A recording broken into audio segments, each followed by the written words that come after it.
अब राम राम का संबोधन के बगैर कोई काम होता नहीं। उठते जागते सोते रोते हर क्षेत्र में राम राम का ही संबोधन होता है। लेकिन अयोध्या नहीं जाना है क्योंकि वोट बैंक पे असर पड़ जाएगा। तो वोट बैंक की राजनीति आप कर रहे हैं, हम लोग नहीं कर रहे हैं। ओह, मैंने कहा ना, अध्यक्ष जी ने आपको एक आमंत्रण दिया, आपने उसको नकार दिया। और अयोध्या आप जाना नहीं चाहते, ब्रिटेन तो आप अक्सर जाते ही हैं, ब्रिटेन तो आप अक्सर जाते हैं। और आपके टिकट कौन बुक कराता है ये भी आपको पता है। काशी में भी समाजवादी पार्टी की सरकार ने ताला बंद किया था और मथुरा में भी जन्मभूमि में पीछे जो पार्क है उसको आप लोगों ने ताला बंद कर दिया था। वो ताला हमारी सरकार ने खुलवा, दोनों जगह ताले खुलवा दिए। मैं तो रात्रि को भी बिजनौर रुका था। अखिलेश जी कभी नहीं रुके होंगे क्योंकि उनको डर लगता था, पता नहीं कब हट जाए, कब पता नहीं चाचा कब कुर्सी हथिया लें। देखिए, मैं सोचता था कि अपने बजट भाषण में जब किसानों की बात आएगी तो नेता विरोधी दल अवश्य चौधरी साहब का स्मरण करेंगे, लेकिन बिगड़ी बात बने नहीं, लाख करो किन कोय, रहे मन फाटे दूध को, मथे न माखन होय। यह स्थिति आज उनकी हो चुकी है। कोई साथ में आने को तैयारी नहीं है क्योंकि सबको मालूम है कि पता नहीं कहां किसको धोखा दे दे। तो चाचा तो जानते ही थे कि इसलिए क्या होने जा रहा है।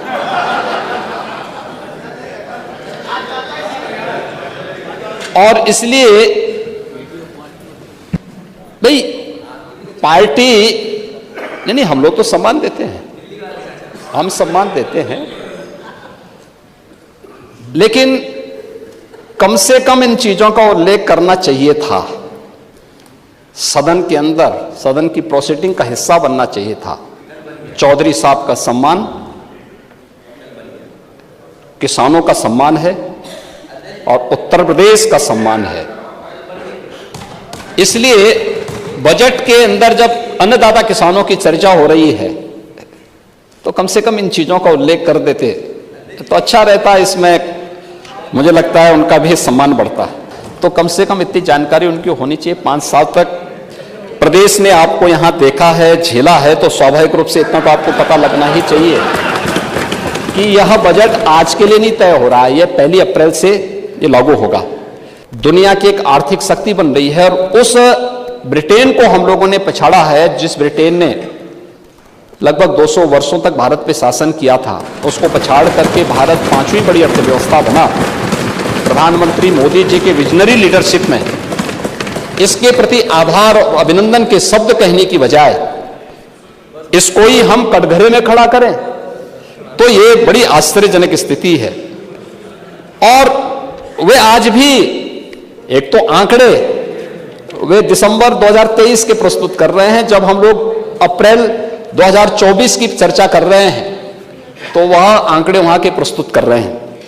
5th इकोनॉमी बनने में भी उनको संदेह है। उत्तर प्रदेश हर फील्ड में नंबर 1 का बने, इसमें भी उनको आपत्ति है। ले चले आप अध्यक्ष जी के तो ऑफर को पहले ही डिनाई कर चुके हैं।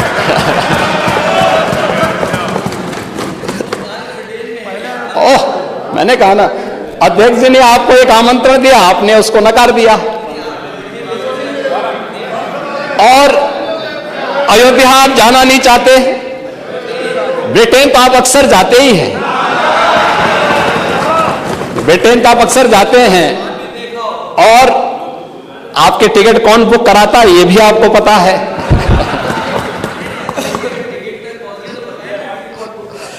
ट्रैवल एजेंट ही कराता होगा, ट्रैवल एजेंट ही कराता होगा।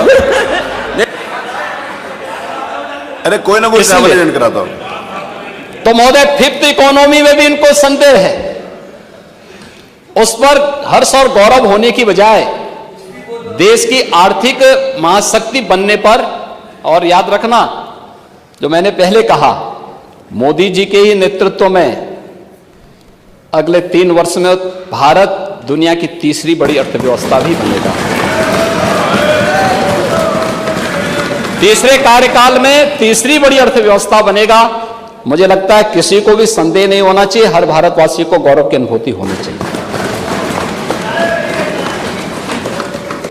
जो प्रदेश के अंदर संभावनाओं वाला क्षेत्र था वह था सर्विस सेक्टर, टूरिज्म में, स्पिरिचुअल टूरिज्म में जो संभावना उत्तर प्रदेश के अंदर थी, पिछली सरकारों ने उसकी सर्वथा उपेक्षा की, और उपेक्षा इस आधार पर की थी, अभी कह रहे थे हमारे नेता विरोधी दल कि राम के नाम पे राजनीति नहीं होनी चाहिए। हमने तो कभी राजनीति नहीं की, राम तो हमारे आराध्य है, आराध्य के नाम पे राजनीति कैसे? उनका तो हम स्मरण करते हैं,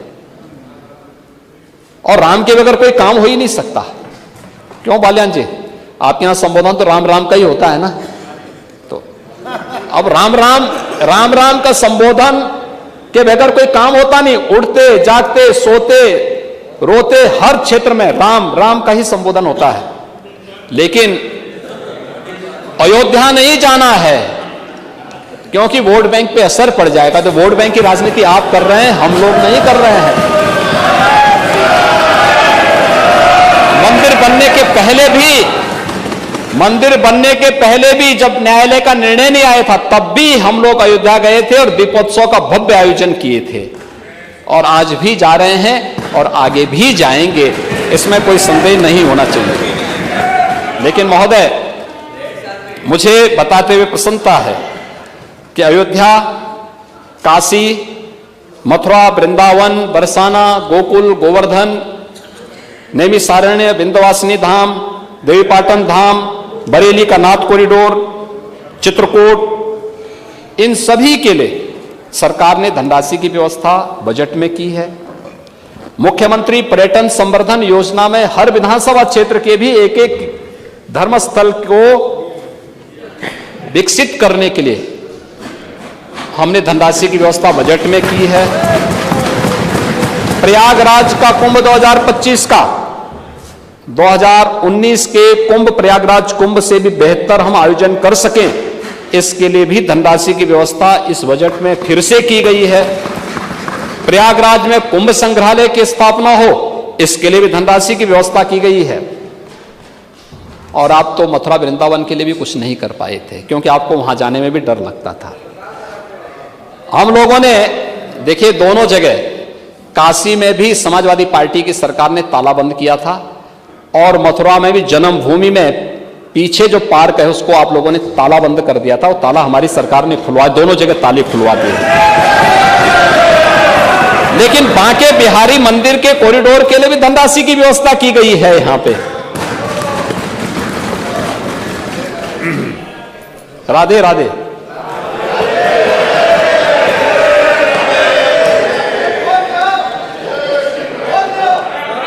निषाद राज गुहे सांस्कृतिक केंद्र श्रृंगेरपुर के लिए धनराशि की व्यवस्था की गई है, और आजमगढ़ के हरिहरपुर में भी एक संगीत महाविद्यालय के लिए धनराशि की व्यवस्था की गई है।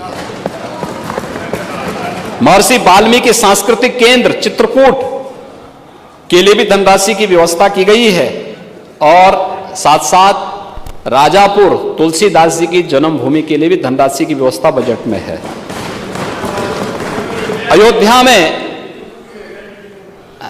विदुर कुटी में तो हम कर ही रहे हैं। विदुर कुटी में तो अरे महाराज, आपको तो कम से कम इस बात के लिए धन्यवाद देना चाहिए कि वहां के लोग आपकी भावनाओं के अनुरूप कार्य नहीं करेंगे।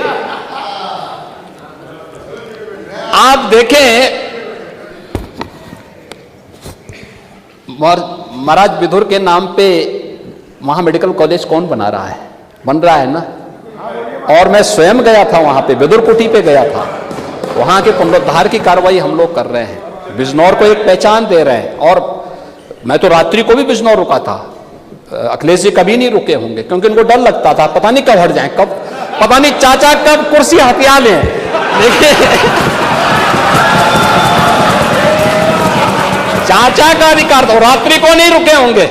ना ना ना, मुख्यमंत्री पद से हटने के बाद मुख्यमंत्री रहते हुए कभी नहीं गए होंगे, ना नोएडा गए होंगे, ना बिजनौर गए होंगे।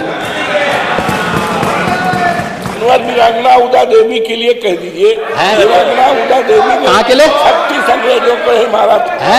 पीपल के पेड़ पर चढ़ करके 36 अंग्रेजों को 1857 कहाँ पे? मनोहर, इसके लिए कह दिए। उदा देवी के नाम पे पूरी बटालियन बन रही है, बीएससी की पूरी बटालियन ही बन रही है। कराया है और लखनऊ के किले को भी हम ठीक करा रहे हैं, अन्य जगह के किलों को भी हम ठीक कराने जा रहे हैं। हमारे टूरिज्म के उसका पार्ट है, ये तो हेरिटेज टूरिज्म का हिस्सा है, वहां भी करने जा रहे हैं। आप चिंता में, आप भटकिए मत, आप सही रास्ते पे चलिए, बाकी सब ठीक हो जाएगा। और अरे आप इतने वरिष्ठ सदस्य हैं, अभी सुन तो लीजिए, मैं अयोध्या पे आ रहा हूं, अयोध्या के बारे में सुन तो लीजिए, हमारा किला। अयोध्या के बारे में कुछ सुन तो लीजिए। अयोध्या में रामायण और वैदिक शोध संस्थान के लिए भी धनराशि की व्यवस्था यहां की गई है। इंटरनेशनल सेंटर बनेगा अयोध्या में, अयोध्या के लिए हम वो भी करने जा रहे हैं। तो यह सरकार ने इसमें बजट की व्यवस्था की है। इन कार्यक्रमों को हम तेजी के साथ आगे बढ़ा रहे हैं।